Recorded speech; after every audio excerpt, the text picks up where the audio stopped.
1988 માં અમને એક વાગડનું નાનું ગામ એટલે કે પાકિસ્તાન સરહદની બિલકુલ બાજુમાં રાપર તાલુકાનું એક નાનકડું ગામ બાલાસર, ત્યાંથી અમને એક અમારા ત્યાંના વેપારી કે મારા પપ્પાને લઈ આવ્યા.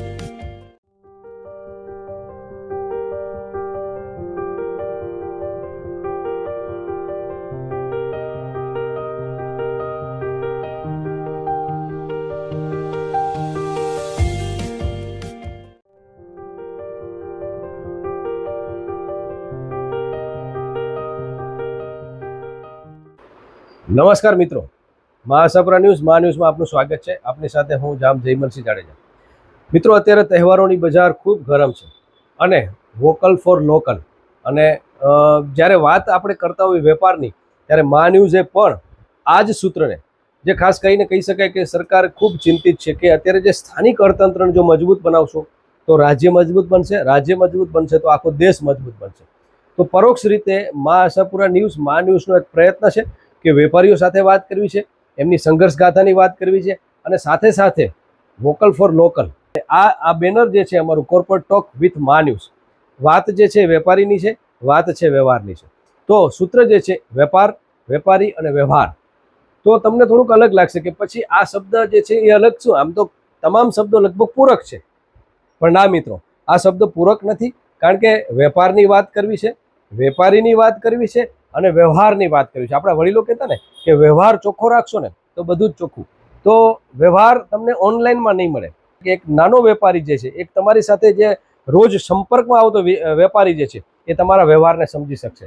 પણ જ્યારે તમે ઓનલાઈનમાં જશો, તમારો રૂપિયો ક્યાં જાય છે એ તમને ખબર નથી, ત્યારે વ્યવહાર નહીં સચવાય. તો પ્રથમ જ આજે ખુશી ક્રિએશનની જે વાત કરશું અમે, અને અનિલ ડાભી એક જાણીતો ચહેરો છે, ક્રિકેટના કોમેન્ટેટર પણ છે અને એક સંઘર્ષ ગાથા, કારણ કે એક નોકરી કરીને આ જ શેરીમાંથી જે છે એ કઈ રીતે આગળ આવ્યા છે.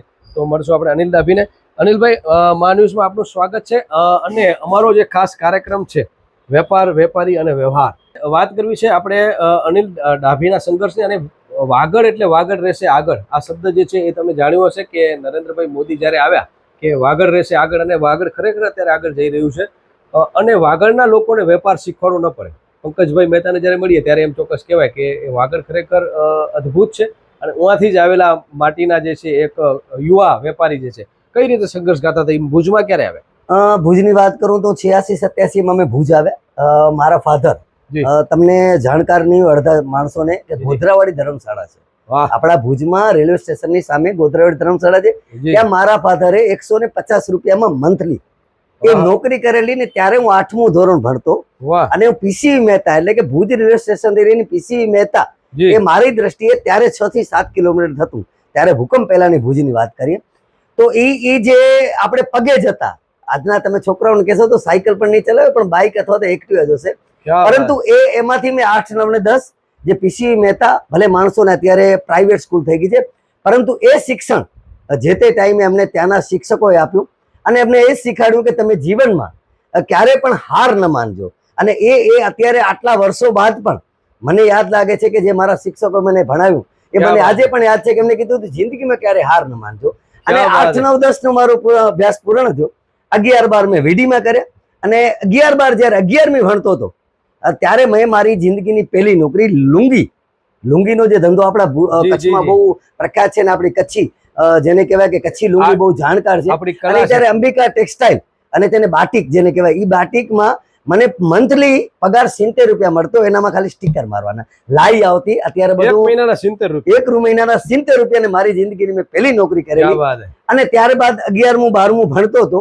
અને એમાં એક મોટું નામ કહેવાય આપણા કચ્છમાં, ભુજમાં, કે જેમને પેલી જે મિલ સ્થાપી હતી કાપડની, ચિત્રોડમાં, રાપર તાલુકાના ચિત્રોડ ગામે. અને એમના દીકરા એટલે કે સંદીપભાઈ અને સંદીપભાઈના પપ્પા કાંતિભાઈ, ધીરજભાઈ, એમના પાસે હું સર્વિસમાં લાગ્યો. હું 11મી ભણતો, સાથે સાથે હું હાફ ટાઈમ નોકરી કરતો. અને ત્યારે મારો પગાર હતો મંથનો 500 રૂપિયા પગાર. એ 500 રૂપિયાથી શરૂઆત કરી અને મેં લગભગ, એ લોકો મને પરિવારના દીકરા જેવો રાખ્યો. અને આજે હું આ જગ્યાએ ઊભો છું તો હું દુઆ કરીશ દોશી દામજી માણેકચંદ પરિવારને, એના દીકરાઓને. કારણ કે જ્યારે એ લોકો મને દુકાનમાં રાખ્યો ત્યારે દીકરા જેવો રાખ્યો અને મને બધું શીખાડ્યું. કારણ કે આજે કોઈ પણ કહેવાય છે કે માણસ વાણિયા પાસે જો તમે તૈયાર થાવ ને એટલે ક્યાંય અટકો નહીં. અને એ તો ખાસ કરીને વાગડના વાણિયા એટલે તો એની પાસે તો એના લોહીમાં બ્લડ જે છે વેપાર છે. એટલે એમને મને ત્યારે 500 રૂપિયાથી શરૂઆત કરી મારી જીવનની, અને મેં 11-12મું ભણીને મને એમને કીધું કે ભાઈ તું આટલો બધો ટેલેન્ટેડ છો, મતલબ કે તારામાં એટલી ક્ષમતા છે. મેં માત્ર ને માત્ર 2 મહિના સુધી કોમર્સ કોલેજ કરી, અને એમાં મારી થોડીક સંગત, કારણ કે આ પણ મારી જીવન ગાથામાં આવે કે ત્યારે મારા ઉપર પોલીસ કેસો થયેલા 1-2 વસ્તુના કારણે. જીએસટી ચૂંટણી ત્યારે બહુ રોમાંચક થતી કોમર્સ કોલેજમાં, એટલે એ ત્યારે થયેલું. પછી આપણને ખ્યાલ પડ્યો કે હકીકતમાં આ લોકો આપણા ભલાઈ માટે ઈચ્છે છે, અને પછી એ લોકો સાથે મારું સારું ટાઈપ થયું. મેં એ લોકો પાસે 13 વર્ષ નોકરી કરી, એટલે દોશીમાં. અને એની અંદરમાં એ લોકો મને, જ્યારે તમને ખ્યાલ હતો ગોધરા કાંડ, ત્યારે હું અમદાવાદ રહેલો એ 2 વર્ષ. એ લોકોની શોપ ત્યાં સંભાળી, મેન્યુફેક્ચર લાઈન સંભાળી. ને કે ભલે હું દરજીનો દીકરો છું, પણ મેં મારી લાઈફમાં ક્યારેય કાતર નથી હલાવી, પરંતુ એ કાતર હલાવવાનો મોકો પણ મને દોશી પરિવાર આપ્યો હતો. અને 2 વર્ષ હું અમદાવાદ રહી અને એ લોકોનું મેન્યુફેક્ચર લાઈન સંભાળ્યું. પરંતુ કહેવાય છે કે જિંદગીમાં દરેકને એક આગળ વધવાની એક ધગસ હોય, એક લગન હોય. જ્યારે મારા મેરેજ થયા 2004માં, અને મારા મેરેજ થયા, અને મારા ભાગ્ય છે કે મને એવી જીવન સંગીની મળી કે એને મને હિંમત આપી કે આપણે નોકરી કરશું તો આગળ નહીં વધીએ. અને મારી જીવન સંગીની મને હિંમત આપી કે આપણે કંઈક કરવું જોઈએ. પરંતુ વિચારતા વિચારતા વિચારતા વિચારતા મારા 5 વર્ષ નીકળી ગયા કે ભાઈ કરવું તો મારી કને બેલેન્સ નથી, મારી કને બજેટ નથી. પછી 2012માં મારા 2-3 મિત્રો છે, એમાં જગદીશભાઈ છે, કાનાભાઈ છે, એવા 3 મિત્રોએ મને ટેકો આપ્યો. પૈસાનો ટેકો નહીં, પરંતુ કહેવાય ને કે માણસની હિંમતની જરૂર હોય, એ હિંમત મને એ લોકોએ આપી. અને 2012માં આપણે ખુશી ક્રિએશન નામની 2012માં ખુશી ક્રિએશનના નામની હોલસેલની દુકાન આપણે શરૂ કરી. અને ત્યારે જ્યારે 2012-13નો ગાળો છે, ત્યારે માર્કેટ એક મોમેન્ટમ પકડેલી મોમેન્ટમ હતી, અને ત્યારે મને મોકો મળ્યો. અને એ ગાળામાં એક સમજી લો કે મિત્રતાના ભાવે મને અભિભાઈ ઠક્કર કરીને છે, એને મને દુકાન આપી. મને કે ભાડાની જરૂર નથી, પરંતુ તું આગળ વધતો હો તો હું તને મારી. અને એ પણ અન્નમ રિંગ રોડ જેવા એક ધોમ ધકતા જેને કહેવાય કે જ્યાં ધંધા માટેનો મહત્વનો જેને ફોકસ કહેવાય ભુજનું, ત્યાં મને દુકાન આપી. અને આપણે 3000ની એ દુકાનમાંથી શરૂ કરી. અને આજે આપ તમે જોઈ શકો છો, આ જે તમે જોવો છો એ મારી તો મહેનત છે, પણ સાથે સાથે હું તો એટલું જ કહીશ કે તમે કોઈ પણ કાર્ય કરતા હો તો તમારો પરિવાર જ્યારે તમારી સાથે હોય ત્યારે તમે ક્યાંય પણ પાછા પડતા નથી. એ મારી જીવન સંગીનીનો સપોર્ટ, મારા મમ્મીનો સપોર્ટ, અથવા તો કહું કે મારા મિત્રોનો સપોર્ટ, જેના કારણે મિત્રો છે, તમને નામ નથી આપણું, પણ એવા મિત્રો જે સાયલેન્ટ મિત્રો કે જેને મને સહકાર તો આપ્યો પણ ક્યાંય નામ ઉલ્લેખ કરવાની ના પાડી. તમને કહી દઉં કે માત્ર 5000 તમારા ખીચામાં હોય અને તમે હોલસેલની દુકાન ચાલુ કરતા હો. હોલસેલની દુકાનમાં બાપુ એક વાત કરું તો મિનિમમ સ્ટોક 2012-13ની વાત કરું તો 5 થી 10 લાખ 15 લાખનો સ્ટોક જોઈ. અને જો તમારા ખીચામાં 5000 લઈને તમે અમદાવાદ કે મુંબઈ જાઓ, પરંતુ એ અત્યારે વળી પાછું હું મારા શેઠને યાદ કરીશ, મારા ગુરુ કહેવાય કે જેમણે મને એ ક્ષમતા આપી હતી કે તમે અમદાવાદ જાઓ. કારણ કે મને લગભગ વેપારી એમ જ સમજતા કે આ ધીરજભાઈનો દોશીનો દીકરો છે, કારણ કે જેને 12 વર્ષ ખરીદી કરી હોય દુકાનની એને ખ્યાલ હોય. એટલે ત્યારે આપણે એ જે ઓળખ હતી, એ જે વેપારી સાથેનો મારો એકબીજાનો જે સંવાદ હતો, એ સંવાદના કારણે એ લોકો મારા ઉપર ટ્રસ્ટ મૂક્યો. એટલે હું વધારે તો આજે હું અહીંયા ઊભો છું કે આ મારા કારણે તમને દેખાય છે, આ માત્ર ને માત્ર એમને નથી થયું, પરંતુ લોહી અને પાણી એક કરવા પડે. કે વેપારની પણ વાત કરવી છે, વેપારીના સંઘર્ષની પણ વાત કરવી છે. કારણ કે દરેક વ્યક્તિ જે છે ને જીવનમાં ઉતાર, અમિતાભ બચ્ચન પણ જે છે ને એ ઉપરથી એક નીચે પટકાયા હતા અને ફરી પાછા જે છે એ એબીસી માંથી કેબીસી કરી અને આજે જે ફરી પાછા બિગ બી બન્યા છે. એટલે દરેક વ્યક્તિના જીવનમાં આ સંઘર્ષ, ધીરુભાઈ અંબાણીના જીવનમાં પણ આ સંઘર્ષ આવ્યો છે. એટલે ક્યારે પણ નાસીપાસ થાશા નહીં, અને કોઈ ઘટનામાં નિષ્ફળતા મળે તો એનાથી આપણે શીખવાનું છે, અને આ એનું જીવન છે. મારી સંઘર્ષ ગાથામાં એક પીછું જરૂર કહીશ. ભલે તમારું આજે ઘણું બધું નેટવર્ક મોટું છે, પરંતુ જ્યારે મા આશાપુરા ન્યૂઝની વાત કરીએ, જ્યારે શુભ શરૂઆત થયેલી, ત્યારે મા આશાપુરા ન્યૂઝની વાત કરું તો મને એન્કર તરીકે પસંદ કરેલો જેમલસિંહ, અને ત્યારે વિનોદ મારી જોડે. પરંતુ જ્યારે અમે ભુજ હાટમાં ધોમ ધકતા તડકામાં સ્ટુડિયો નતો, અને એ મારી લાઈફમાં પણ એક મહત્વનો મોમેન્ટમ હતો કે મને જો બોલતો કર્યો હોય તો એ મા આશાપુરા ન્યૂઝે કર્યો હતો.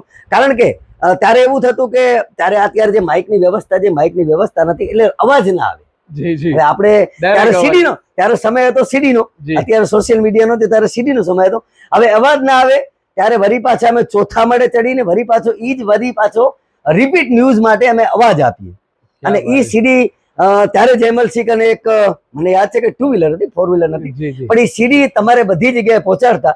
તો એ હું આજે તમારી સમક્ષ બોલી રહ્યો છું, તેમાં મા ન્યૂઝનો પણ ફાળો છે. અને બીજી વાત કરું કે વેપારની સાથે સાથે એવું નહોતું કે ડાયરેક્ટ તમને ગ્રોથ મળી રહે, પણ એ ટાઈમે જ્યારે મા આશાપુરા ન્યૂઝે મને ક્રિકેટના માધ્યમથી જે સમગ્ર જિલ્લામાં પ્રખ્યાત કર્યો, તો એ મા આશાપુરા ન્યૂઝ પણ મારી જે સંઘર્ષ ગાથા તેમાં જોડાયેલું છે. બીજા એક મારા મિત્ર હતા, જે આ સંઘર્ષ ગાથાની વાત થાય ત્યારે કે બાપુ જ્યારે હું નોકરી કરતો ત્યારે એની વચ્ચે વચ્ચે આ તો આ સંઘ આપણે અહીંયા પહોંચી આવ્યા, પરંતુ એની સાથે સાથે રવિવારે એક રેસ્ટોરન્ટમાં મેં વેઇટરનું પણ કામ કરેલું. ક્યા વાત હે.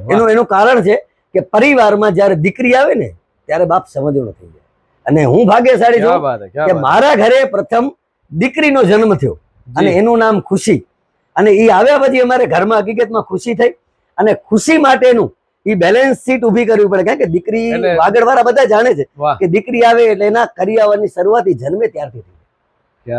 એ વાગડવાળા દરેક જે પણ વાગડનું પાણી હોય કે ગમે તે ઓલ ઓવર આપણે ભારતમાં ગમે તે જન્મથી તમારા પરિવારમાં ખુશી પણ આવી છે ને તમારું નામ પણ છે બેનર ખુશી ક્રિએશન છે. આપણે ઓનલાઈન વેપારને છોડી આપણા જ વેપારીઓને, આપણા જ દુકાનદારોને કેમ જે એની સાથે સંપર્ક કરો એનો આ પ્રયત્ન છે. એટલે ઓનલાઈન માર્કેટમાંથી તમારે જે છે એ ફરી પાછું આ માર્કેટમાં આવવું પડશે, આપણી પોતાની માર્કેટમાં આવવું પડશે, એના માટેનો પ્રયત્ન છે. તો મિત્રો ખરેખર આજે એક એવા જ યુવા અને કહી શકાય કે નોકરી કરીને એક વેપારી બનેલા વ્યક્તિ સાથે તમને મુલાકાત કરાવી છે. તમે આ ઇન્ટરવ્યૂને કઈ રીતે પસંદ કરો છો, તમારા કોમેન્ટ્સ જણાવજો. અને તમારા ધ્યાનમાં પણ આવા વેપારીઓ હશે તો એમના નામ, નંબર આપજો, જેથી કરીને અમે ત્યાં પહોંચી શકીએ. કારણ કે અનિલભાઈ ડાભીનું એક મોટું ગ્રુપ છે, ઘણા બધા વેપારીઓ સાથે એમનો પરિચય છે, તો એમના માધ્યમથી પણ અમે એમના સુધી પહોંચશું. પણ તમારા ધ્યાનમાં હોય 10 તાલુકામાં નહીં પણ 33 જિલ્લામાં અમારું નેટવર્ક આજે 252 તાલુકામાં છે. GTPL 273માં સમગ્ર ગુજરાત અમને જે છે જુએ છે. દેશ વિદેશમાં લોકો સોશિયલ મીડિયાના માધ્યમથી અમને જુએ છે, તો ગુજરાતમાં પણ અમારા પ્રતિનિધિ તમારી પાસે આવશે. તો ચોક્કસ અમે નિમંત્રિત કરીએ છીએ, તમને આમંત્રિત કરીએ છીએ, ચોક્કસ આવા વેપારી સુધી અમને પહોંચાડજો. અને કોર્પોરેટ ટોક વિથ મા ન્યૂઝમાં સારા વેપારીઓની આપણે વાત કરશું, સંઘર્ષમાં આવેલા વેપારીઓની વાત કરશું. હવે આવશું તમારી ખુશી ક્રિએશનમાં, વેપારની વાત કરવી છે. સૌ પ્રથમ મને જે છે જણાવો કે કેટલી પ્રોડક્ટો છે અને કઈ રીતે યુથ અને અલગ અલગ લોકો તમારી સાથે જોડાયેલા છે. શરૂઆત કરશું તમારી વેપારની. અત્યારની આપણે ટ્રેન્ડ વાત કરીએ તો આજે જે પણ યંગસ્ટર છે એ અત્યારે જેમ આપણે નોર્મલી તમે કે હું આપણે સાદા કપડાં પહેરીને ફરતા, પરંતુ આજના ટ્રેન્ડ પ્રમાણે આ નવી વસ્તુ છે. એટલે આવી તો સમજી લો કે ડેનિયમ હોય, કોટન છે, અત્યારે જોગર ચાલે છે. તમને કીધું કે આને જોગર લિનન કહેવાય. આ તમને કીધું કે અત્યારનું સૌથી લેટેસ્ટ આ ટ્રેન્ડની વસ્તુ છે. અને આજના યુગ પ્રમાણે આજે લિનનની વાત કરીએ, માણસ વળી પાછા ખાદીમાં જવા તૈયાર છે. તો કારણ કે યુવા વર્ગ અત્યારે મોમ્સ ફિટ અથવા તો બેગી. કારણ કે એક વસ્તુ તમને કીધું કે હવે માણસો ફિટિંગથી થોડા કંટાળ્યા છે. અને બજારની વાત કરીએ તો આ એવું નથી કે માત્ર ખુશી ક્રિએશન છે, પરંતુ તમે જ્યાં પણ માર્કેટમાં જશો ને ત્યાં તમને અલગ અલગ ટ્રેન્ડના કપડાં, સમજી લો કે આજે યંગસ્ટર છે તો એને અત્યારના પ્રમાણે કે લૂઝ કપડાં, આપણે પેલા ફિટિંગને માનતા કે આપણો શોલ્ડર બેસવો પડે, પરંતુ તમને કીધું કે હવે ડાઉન શોલ્ડર હોય કે એવા શર્ટ ચાલે છે. ટી શર્ટની વાત કરીએ તો એ પણ અત્યારે down shoulder back side print ચાલે છે. પછી શર્ટની વાત કરીએ તો શર્ટમાં અત્યારે તમને કહી દઉં કે માત્ર ને માત્ર એવું નથી કે સિમ્પલ ને સોબર માણસો પહેરતા ત્યારે, પણ અત્યારે ટ્રેન્ડ એટલો બદલાયો છે. અને વેપારી ને અપડેટ એટલા માટે રહેવું પડે કે જે પ્રમાણે રેડીમેડ ચાલે છે, જે પ્રમાણે સમય ફરતો હોય છે, એ પ્રમાણે વેપારીને પણ ફરવું પડે. એટલે આ તમે જોઈ શકો છો, બધી વસ્તુ તમે જોઈ શકો છો કે હાલના ટ્રેન્ડની છે અને લોકો પસંદ કરે એવી વસ્તુ છે. જીન્સ જે છે એમ કહેવાય છે ડાભી સાહેબ કે એ પહેરીને તમે થાકી જાઓ, તો જીન્સમાં કઈ વેરાયટી છે કે તમે એ કોઈ દી તમારો સાથ ન છોડે, એ સાચા ભાઈબંધ જેવું કામકાજ છે જીન્સનું, તો એમાં કઈ વેરાયટી છે, એમાં શું ચેન્જીસ આવ્યું છે? જેમ કે આપણા વખતમાં જીન્સ અને હમણાંના યુથમાં જીન્સ, જેમ કે આ ખાદીની વાત હતી, તો મને થોડીક એના વિશે વાત કરો. હવે વાત કરીએ તો પહેલા આપણા વખતમાં જીન્સ હતી એ માત્ર ને માત્ર શું હતું કે બ્લુ કલરની. પણ આજે તમને કહી દઉં કે જે પેલા જીન્સ હકીકતમાં બધા એવું હતા કે 40-42 જીન્સ જોઈ નીચે ક્રશ પડવા પડે, જેના કારણે મને એમ લાગે કે હું બૂટ ઉપર પહેરીને, પણ આજે એન્કલ નેકનો ટ્રેન્ડ છે કે આ તમારો જે પણ લુક છે તમને જોયો હશે ફોર્મલમાં. અત્યારના યંગસ્ટર એક ફોર્મલ પણ તમને બતાવું, કારણ કે અત્યારનો જે યંગસ્ટર છે એ વસ્તુની વાત કરીએ તો જો તમને કહી દઉં કે આ ડેનિયમ પેલા આપણે 42 લંબાઈ પહેરતા, આજે આપણે એન્કલ નેક પહેરતા થયા છે. આને ફોર્મલ કહેવાય. અને આનામાં પણ નવો અપડેટ આવ્યું છે વર્ઝન. એ પણ એક વસ્તુ તમને બતાવું, કારણ કે વર્ઝન જે પણ અલગ અલગ હોય છે એ તમને આ બતાવવાનો રીઝન એટલો છે કે આજના જે ગ્રાહકો છે એને ખબર પડવી પડે કે દુનિયા ક્યાં અપડેટ થઈ છે. ક્યાં વાત. આ જોઈ લો, આ પેન્ટની વાત કરીએ તો પેલા આ લોકો એમ કહેતા કે ઇલાસ્ટિક વાળી કોણ પહેરશે, પણ તમે આ જોયું કે તમે લિનનમાં પણ જોયું ક્યાં વાત હે. અને આમાં પણ જોયું કે આ વસ્તુ હવે લોકો એટલા માટે પહેરતા થયા છે કે માણસોને જે કમ્ફર્ટ લાગુ છે એના માટે એટલે એમ કહી શકે કે પાછી જૂની જે ફેશનો જે છે એ બીજા અલગ સ્વરૂપમાં આવે છે. હા હા હા 100% કહીશ.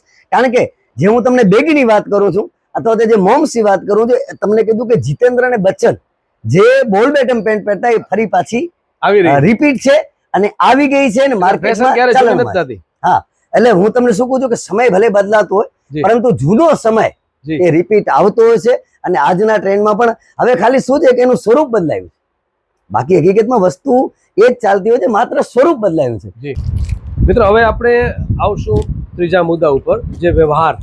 એમ કહેવાય છે કે આપણા વડીલો કહેતા કે ગ્રાહક જે છે ભગવાનનું સ્વરૂપ છે, પણ એ કઈ રીતે હોય એ આપણે અનિલભાઈ જ્યારે કસ્ટમરને બતાડતા હતા અને સમજાવતા હતા અને એને પૂરેપૂરું સેટિસ્ફેક્શન એટલે સંતોષ થાય ત્યાં સુધી આપણે એમ થાય કે આમાં વ્યક્તિને થાકી નહીં જતા હોય, એક એક બટન ખોલી એક એક બધી વસ્તુ દેખાડવી, પણ એ જ જે છે એ આપણા આસપાસના વેપારીઓની એક ફરજ હોય છે અને એની ભૂમિકા ભજવતા હોય છે. ઘણીવાર જે છે એને વારંવાર દેખાડવું, ન પસંદ આવે તો બીજી વસ્તુ દેખાડવી. આ વસ્તુ તમને ઓનલાઈનમાં મિત્રો મળે છે તો કે ના? તો એટલે જ હવે ત્રીજો સ્ટેપ છે અમારું વ્યવહારને લઈને અનિલભાઈ સાથે વાત કરશું. અનિલભાઈ, અમે જોયું કે કસ્ટમરને પૂરેપૂરો સંતોષ થાય અને એમાં સેજ પણ આપણી ભાષામાં કહીએ તો બરફની પાટ રાખીને તમે સમજાવતા હો છો. પછી એમાં લેડીઝ વેરમાં પણ ધારો કે જતા હોય છે તો સાડીઓ લેવા માટે જે છે વેપારીઓ આવડા થપ્પા કરી દે અને પછી કદાચ એમાંથી એક સાડી લે કે ન લે, પણ વેપારીના ચહેરા ઉપર સેજ પણ જે છે એ કંટાળો ન દેખાય. તો આ વ્યવહાર વિશે વાત કરવી છે, ત્યારબાદ પછી ઓનલાઈનની વાત કરીએ. એટલે ધંધાનું હકીકતમાં આજની યુવા પેઢીને એક વેપારી તરીકે હું એટલી જ સલાહ દઉં કે ધંધો જ્યારે તમે કરો છો, કોઈ પણ ધંધો હોય, એમાં અમારો ધંધો જે રેડીમેડ ગાર્મેન્ટ હોય, સાડી છે, ચિલ્ડ્રનવેર છે, આમાં એક ખોલવાનું. કારણ કે એક વસ્તુ તમને કીધું કે આજના ટ્રેન્ડ પ્રમાણેના કપડાં તમે રાખતા હો. અહીંયા જ મેં જોયું લગભગ તમે કેટલી જોડી ખોલી હશે? મેં તમને તમારા સામે જોયું હશે કે મેં માત્ર ને માત્ર 2 જ જોડી વેચી છે, પણ તમારી સામે મેં જોયું કે 50 પેન્ટો અને લગભગ 150 શર્ટ ખોલ્યા. પરંતુ કહેવાનો રીઝન એટલું છે કે તમે જો આ ધંધામાં પડો છો, રેડીમેડ ગાર્મેન્ટની વાત કરો કે સાડીની વાત કરો, કે જેને આખી દુકાન ફેંદાવી અને એક પણ નંગ ન લાગે, પરંતુ એ અનુભવને મીઠા કેમ બનાવવા, એ વેપારીને તમે વાત કરી હમણાં કે માથામાં બરફની પાટ. કારણ કે તમે જે ધંધો લઈને બેઠા છો, આપણો દરવાજો છે દુકાનનો, જો ત્યાંથી આપણે માતાજીની સ્થાપના કરતા હોય, જે પણ કોઈ ધર્મમાં માનતો હોય જે વ્યક્તિ પોતાના આરાધ્ય દેવની સ્થાપના કરતો હોય, એટલે આપણા જે વડીલો છે આપણને કહી ગયા છે કે ધંધો છે એ આપણું એના માટે એ સ્વરૂપ છે કે ગ્રાહક છે ને એને તમે ભગવાનનું સ્વરૂપ આપો. તો બે મારે ભેદ પાડવા છે. ધારો કે તમારી પાસે આવનારો કસ્ટમર અને ઓનલાઈનમાંથી વસ્તુ મંગાવતો કસ્ટમર, શું ભેદ પડે છે? કારણ કે તમે કસ્ટમરને એક પરિવાર તરીકે, સભ્ય તરીકે, અને ત્યાં કને ખબર નથી કે એ ક્યાંથી વસ્તુ આવે છે, એ વેચનાર કોણ છે, એ તો વ્યક્તિ તમને આવીને ડિલિવરી બોય તમને ડિલિવરી આપી જાય છે. શું ભેદ છે બે વચ્ચે? ભેદ એટલો છે કે અહીંયા જો કોઈ પણ ગ્રાહક આવે, બજારની વાત કરી, મારી દુકાન હોય કે સમગ્ર વાણિયાવાડ, અનમ રિંગ રોડ, છઠ્ઠી બારી કે ભુજની તમામ માર્કેટને આપણે આવડી કે કચ્છ જિલ્લાની તમામ માર્કેટને અહીંયા ગ્રાહક આવશે ને તો પૂરા વિશ્વાસ સાથે લઈ શકશે. અને બીજું કે અહીંયાના વેપારી છે એ એટલી સપોર્ટિંગ રોલ કરતા હોય કે ભાઈ તમને નથી ગમ્યું, તમે ઘરે લઈ ગયા તો એ તમે પરત આપી શકશો અને એના તમને રૂપિયા પરત મળશે. પણ ઓનલાઈનમાં શું છે કે ફોટામાં જે દેખાય છે એ ફેબ્રિક તમે અહીંયા આંગળી નહીં કરો. તમને સમજી લો કે તમારા જીન્સ છે તો તમે આ જોઈ શકશો. હું તમને આની બધી વસ્તુ કહી શકીશ કે આ લાયકરા છે કે પછી આનામાં તમને કલર ફેડ નહીં થાય, અથવા તો કલર ફેડ થશે તો અમે પાછું લેવા બંધાયેલા. જ્યારે મોલમાં તમે લેશો કે ઓનલાઈન લેશો તો આ વ્યવસ્થા એ લોકો આપતા નથી, હવામાં છે, અને આ જે છે એ પરસ્પર છે. અને બીજું કે અહીંયા તમે આવશો તો એક તમારા સંબંધો, એટલે કે તે આપણે મળતાવડો સ્વભાવ હોય કે ગમે તેવો સ્વભાવ હોય, પણ તમને એટલું કહી શકશો વેપારીને કે હું તમારે કને વસ્તુ લઈ ગયું, બગડી ગઈ છે એટલે મને પાછું આપવું છે, તો એ વેપારી હસતા મોઢે તમને સ્વીકાર કરીને કહેશે કે તમે બીજી વસ્તુ. પણ એ પણ થઈ શકે કમ્યુનિકેશન. ધારો કે તમારી પાસે કોઈ કસ્ટમર આવે છે તો એનો પણ કોઈક બિઝનેસ હશે, એનો પણ ધંધો હશે અલગ જાતનો, તો તમે જે છે એને તમે ઉપયોગી થઈ શકતા. એટલે આ એક અર્થતંત્ર જે છે ને એ આખું ફરશે ચક્રની જેમ, એવું પણ બને. એટલે એનું કારણ છે કે આ સાયકલ ફરવી જરૂરી છે. જો તમારે જિલ્લાને આગળ વધારવો છે, તમારે ગુજરાત રાજ્યને આગળ વધારવાનું છે, અથવા તો આપણા ભારત દેશને આગળ વધારવાનો છે, આ સાયકલ ફરશે. સમજી લો કે મારી કને કોઈક જોડાનો વેપારી આવ્યો છે અથવા તો સાડીનો વેપારી આવ્યો છે, તો સમજી લો કે મારી કને એક જોડી, બે જોડી કે અઢી જોડી લઈને જાય છે, તો હું મારા ઘરની ખરીદી કરવી છે કે મારે મારી દીકરી માટે ડ્રેસ લેવો છે, તો હું ભુજના વેપારી પાસે જ જઈશ. પરંતુ લોકલ માણસોને પણ આમાં પૂરેપૂરો સહયોગ આપવો પડે, કારણ કે એક વેપારી જ્યારે અહીંયાથી લેશે તો મને 50 કે 100 રૂપિયા કે 200 રૂપિયા કમાવા મળશે. તો મારો પરિવાર છે, મારા બધા સંબંધીઓ છે, અલગ અલગ જગ્યાથી જો આપણે જ આપણા વેપારીને જો આગળ વધારશું તો આ રૂપિયો એ આપણા ભારત દેશમાં રહેશે. તમારી દેશભક્તિની શરૂઆત તમે જ્યારે સવારથી ઉઠો છો ને, એની ખરીદીથી શરૂ હા, થતી. તમારી ખરીદીથી દેશભક્તિની શરૂઆત થાય. તમને હમણાંની વાત કરું કે ટેરિફ જી લગાડ્યું છે અમેરિકા, જી કોઈ પણ વિદેશ આપણો ટેરિફ લગાડતું હોય, અલગ અલગ ટકાવારી એટલે હોય, આપણે દબાવવાની કોશિશ છે. હા, એ દબાવવાની કોશિશ છે. પણ જો ભારતના લોકો જો ભારતમાં જ ખરીદી કરશે ક્યાં કે Baat make in India, made in India, જો એ સૂત્રને આપણે સાર્થક કરવું હશે તો ક્યાં બાત. દેશભક્તિ આ રીતે પણ બતાવી શકાય કે તમે અથવા તો મોલમાં ખરીદી કરો છો, કોઈ પણ હું નામ નથી લેતો, કોઈ વ્યક્તિગત, મોલમાં કે ખરીદી હા તમે મોલમાં ખરીદી કરો છો, મોટા મોટા મોલમાં તમને ત્યાંનું એસી દેખાય છે, તમને ત્યાંનું ભલે તમને કીધું સાહેબ, મને પોતાને પણ અનુભવ થયેલો છે કે ત્યાં તમે લેશો ને તો એ થેલીના પણ પૈસા લઈ લેશે. ક્યાં અને બાત. અહીંયાનો વેપારી તમને એક જોડીની થેલી તો આપશે, પણ તમે એમ કહેશો ને કે મારે 60 બકાલા માટે ખપશો, તો એ વેપારી, હું નહીં, બીજા બધા વેપારી પણ તમને 2 થેલી એક્સ્ટ્રા આપશે. ત્યારે એ 10 રૂપિયાની કે 20 રૂપિયાની ગણતરી નથી કરતો, એ વ્યવહાર છે. ચાય પાણી પણ મળી શકે છે. હા, આજે એક આત્મીયતા છે. ભલે આપણે વસ્તુ નાની છે, 10 રૂપિયાની ચા છે, પણ એમ થાય કે ના ના, મને ચા ની પૂછા કરી, મને પાણી ની પૂછા કરી. એટલે આ વ્યવહાર સચવાય છે. અને વ્યવહારના કારણે એક તમને કીધું કે ઘણીવાર એવું હોય, આજે તમને કીધું હું છું કે તમે છો, ક્યારેક તમારી કને પરિસ્થિતિ ન હોય, આ માર્કેટ છે ને, માર્કેટ બજાર છે, જેના કારણે તમે 2 વર્ષથી કે 3 વર્ષથી કપડાં લ્યો છો, કે કોઈ પણ વસ્તુ લ્યો છો, કે સાડી લ્યો છો, કે ચીર, તો ઈ જે વેપારી પાસે તમે જશો ને, તમારો ચહેરો પરખીને કહી દેશે કે ભાઈ તમારે કને નથી, વાંધો નહીં, તમે તમારી સેલરીમાંથી આપજો, જ્યારે તમારા કને થાય તો આ જે વ્યવસ્થા છે ને, એ તમને ઓનલાઈનમાં કે મોલ કલ્ચરમાં નહીં મળે સાહેબ. ઈ વેપારમાં ભુજની બજાર હોય કે કચ્છની બજાર હોય, પણ એ બજારનો વેપારી તમારો ચહેરો ઓળખી લેશે કે અત્યારે આ પરિસ્થિતિ નબળી છે. તમે 5 નો માલ લીધો છે ને, 2000 આપશો તો 3000 બાકી રાખવાની ઈ વેપારીની તમન્ના હોય છે કે મારો ગ્રાહક ક્યાંય જવો ન જોઈએ. ક્યાં બાત હે. વિરામ તરફ જઈશ. મારે એ જાણવું છે કે આટલા બધા આક્રમણ વચ્ચે, ઓનલાઈનનું આક્રમણ કહી શકાય, રિસર્ચનું, આપણો રૂપિયો ક્યાં જાય છે ખબર, એની વચ્ચે પણ હજુ આ માર્કેટ ટકી રહી છે. શું કારણ છે? કારણ જે અત્યાર સુધીમાં આપણે, મેં તમને વાત કરી, વેપારીનો વ્યવહાર. ક્યાં બાત હે. અને બીજું કારણ એક તમને કીધું કે હમણાંના ગાળામાં છેલ્લા 5-6 વર્ષથી લાગતું હતું કે માર્કેટ તૂટશે. કારણ કે કોરોના કાળ પછી બધાને લાગતું હતું, જે રીતે જીએસટી નો ટ્રેન્ડ આવ્યો, જી, આ ગાર્મેન્ટને થોડીક અસર કરી હોય, એટલે ઓલ ઓવર ધંધાને થોડું જીએસટી ના કારણે પણ અસર પહોંચી છે. પણ જીએસટી વેપારીએ કેમ સ્વીકાર્યું કે દેશનું ભલું છે, દેશનું હિત છે, એટલે આ લોકો આપણે બધાએ જીએસટી સ્વીકાર્યું. પણ હકીકતમાં તમે જે વાત કરી એ મહત્વની વાત છે કે આટલા બધા આક્રમણો, વિદેશી આક્રમણો, કે મોલ કલ્ચર કયો કે તમે ઓનલાઈન કલ્ચર કયો, પણ એમાં ટક્યા છે. એનું કારણ શું છે કે વેપારીનો વ્યવહાર, વેપારીનો હસતો ચહેરો. તમે ત્યાં મોલમાં લેશો ને તો તમને એ સામેવાળો વ્યક્તિ તમે રસ્તામાં મળશો ને તો એ તમને ઓળખશે નહીં, ઓનર કોણ છે કે કોણ છે. ત્યાં જો વેપારી નીકળશે અને તમારી કને ગાડી નથી તો એ તમને બેસાડીને તમારા સ્થળ સુધી પહોંચાડશે, જ્યારે મોલ વાળો તમને નહીં પહોંચાડે. એટલે આ એક વ્યવહાર છે. માલિક સાથે તમે કોન્ટેક્ટ, અત્યારે હું આ જે ખુશી ક્રિએશન છે એના ઓનર સાથે ડાયરેક્ટ વાત કરી શકી, ત્યાં તમે ઓનરને મળી. હા, તમને ખબર જ નથી કે ઓનર કોણ છે, કારણ કે તમે ઓળખતા જ નથી એમ. ક્યાં? તો મિત્રો, આ એક અમારો ઉદ્દેશ હતો. અને સાથે સાથે હવે અંતિમ એક પ્રશ્ન, તંત્ર પાસેની અપેક્ષા, સરકાર પાસેની અપેક્ષા, નગરપાલિકા છે તો નગરપાલિકા, ગ્રામ પંચાયત વધુ ને વધુ કસ્ટમરો અહીંયા આવી શકે એના માટેની સુખ સગવડતા, જેમ કે શૌચાલયની વાત છે, જેમ કે અહીંયા આવી શકે એના માટે સરસ રસ્તાની વાત છે. શું ડિમાન્ડ છે નગરપાલિકા પાસે, તંત્ર પાસે, કે જેથી કરીને કોઈ અહીંયા આવનારો કસ્ટમર, જેમ કે ખાસ કરીને બહેનો, એમને કોઈ તકલીફ ન પડે, બાળકો ધારો કે આવે તેમને કોઈ તકલીફ ન પડે, અહીંયાથી સરળતાથી જે છે ને વાહન વ્યવહાર મળી જાય. આ બધી જ વ્યવસ્થા માટે તંત્ર પાસે શું અપેક્ષા રાખશો? કારણ કે આપ મીડિયા સાથે પણ, માન્યુ સાથે તમે જોડાયેલા પત્રકાર તરીકે, વેપારી તરીકે શું અપીલ કરો છો તંત્રને?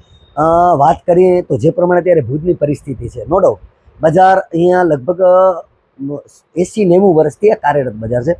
પરંતુ તંત્ર પાસે વેપારી બીજી કાંઈ અપેક્ષા નથી રાખતો હતો, માત્ર સુખ અને સગવડ, એ પણ પોતા માટે નહીં, પરંતુ અમારા જે ગ્રાહક આવે છે, જે અમારા ભગવાન જેને કહીએ, એના માટે સુખ સગવડ માટે. એટલે વોકલ ફોર લોકલ નું સૂત્ર તમે આપો છો, પરંતુ લોકલ ફોર વોકલ માટે વેપારીઓને અને ગ્રાહકોને એ કઈ રીતે તમે ઉપયોગ થઈ શકો તો એના માટે હું નાનકડી વાત કરીશ. તંત્રને કાન અમળવાની પણ વાત છે અને તંત્રને એક રજૂઆત પણ છે કે જો તમારી પાસે તમારો ધારાસભ્ય પોતાના છે, તમારી નગરપાલિકા પોતાની છે, હું કોઈ પણ પક્ષ કે પાર્ટીની વાત નથી કરતો, જ્યારે આ બધા પ્રતિનિધિ આપણા હોય જી તો આ પ્રતિનિધિઓ શું કરવા આંખ આડા કાન કરે છે? જી કારણ કે ભુજની બજાર હોય કે માંડવીની બજાર, આપણે આખા કચ્છ સાથે સંકળાયેલા છીએ.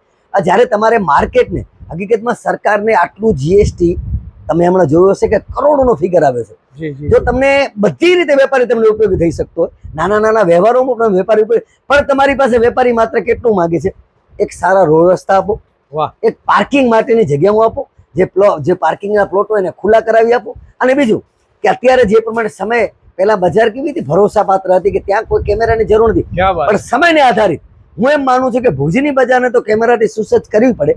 કારણ કે જો કેમેરા લાગેલા હશે તો વેપારી નિશંકે આરામથી ઘરે રાત્રે નીંદર કરી શકશે. ક્યાં વાત એટલે આ ત્રણ લાખો વસ્તુ, કરોડોનો માલ મૂકીને જતો હોય છે તો કારણ કે આ જાહેર જીવનની ત્રણ જરૂરિયાત છે કે મહિલાઓ જ્યારે આવે તો એ લોકોને થોડીક શરમ અનુભવાય, સંકોચ અનુભવાય. વેપારી તરીકે મને દુઃખ થાય કે ભુજની આવડી મોટી માર્કેટ છે, જેને કહેવાય કે આખા કચ્છનું પાટનગર છે, પણ સાહેબ બજારમાં માત્ર ને માત્ર તમે ખાલી એક બાથરૂમ આપી શકો મહિલાઓ માટે, તો શું તમે એમની સાંસદ, ધારાસભ્ય કે નગરપાલિકા, શું આ લોકોને જ્યારે પણ મીટિંગ થતી હશે તો મંથનમાં એ લોકોને ખબર નહીં પડતી હોય કે વેપારી પરિસ્થિતિ શું છે? ક્યાં વાત છે.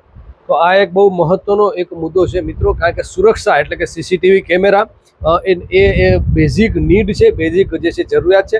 એના વિશે હું ચોક્કસ ધારાસભ્યશ્રી, સંસદ સભ્યશ્રી અને જે કોઈ પણ સંબંધિત તંત્ર છે અને બીજું પોલીસ તંત્રને પણ એ કહીશ કે તમારી જે છે સિક્યુરિટી બહુ સારી છે, પણ વધુને વધુ વેપારી વિસ્તારમાં, એવા વિસ્તારમાં તમારે જે છે તમારા સુરક્ષા કર્મીઓ રાત્રે પેટ્રોલિંગ દરમિયાન જે છે એ નિયમિત જે છે એ અહીંયા જ્યારે રાઉન્ડ અપ કરશે ત્યારે ચોક્કસ એ સુરક્ષાની દ્રષ્ટિએ પણ વેપારીને રાત્રે નીંદર આવશે ઘસઘસાટ, અને વેપારી જે તંદુરસ્ત હશે એની જો માનસિકતા સ્થિતિ સારી હશે તો આ માર્કેટ ધબકતી થશે, અને માર્કેટ ધબકતી થશે તો આખું દેશ વાઇબ્રન્ટ થશે. તો આમ આખી ચેન છે, તો આ ચેનને ક્યાંય પણ નુકસાન ન થાય, તકલીફ ન થાય, એની જવાબદારી પણ સરકારની જે છે અને આપણી પ્રજાની પણ છે કે વાઇબ્રન્ટ જો આ બજારને, અર્થતંત્રને કરવું હશે તો બજારને પણ આગળ આવવું પડશે, અને લોકલ ફોર વોકલ એને ચોક્કસ જે છે એ આપણે પ્રોત્સાહન આપવું પડશે. મિત્રો, આ અમારો કાર્યક્રમ તમને કેવો લાગ્યો ચોક્કસ કોમેન્ટમાં જણાવજો, કારણ કે વાત તમારી કરવાની છે, વાત બિઝનેસમેનની કરવાની છે, એની સંઘર્ષની કરવાની છે, અને એમાંથી તમને કંઈક પ્રેરણા મળશે એ જ અમારો ઉદ્દેશ છે. અને આપણું અર્થતંત્ર જે છે ક્યારે પણ ભાંગી ન પડે એની જવાબદારી આપણા સૌની છે. કરણ વાઘેલા, વિજયસિંહ સોઢા સાથે જયમલસિંહ જાડેજા, મા ન્યૂઝ, ભુજ, કચ્છ, ગુજરાત.